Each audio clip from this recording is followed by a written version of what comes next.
আচ্ছা এই যে ম্যাডাম, আপনার এত সমস্যাটা কি এরকম তো? এই যে হুজুর দেখলেই যেন আপনারা তার পাশে একেলে ঘেসে বইতে যান, তার দিকে একেলে হিললে পড়েন, কি তামসাটা শুরু করছেন কি? হে আমার একটু কইতে পারেন? আমাদের জোনায়েদ হাবিব সে একজন শান্তশিষ্ট লেজ বিশিষ্ট, মনে করেন যে বিজ্ঞ আলেম, খোলাফায়ে রাশিদিনের অন্যতম একজন। আমাদের জোনায়েদ হাবিব সে তো মনে করেন বিশ্ব লিডারে রূপান্তরিত হয়েছে।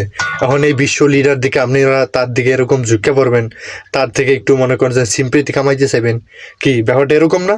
আর জোনায়েদ হাবিব সাহেব, আপনি এগিয়ে যান, এরকম হাজার হাজার নারী পুরুষ আপনার পাশে ঘেসে বইতে চাইবে, এগুলো আপনার পরোয়া করার দরকার নেই, কারো কথা শোনার আপনার দরকার নেই।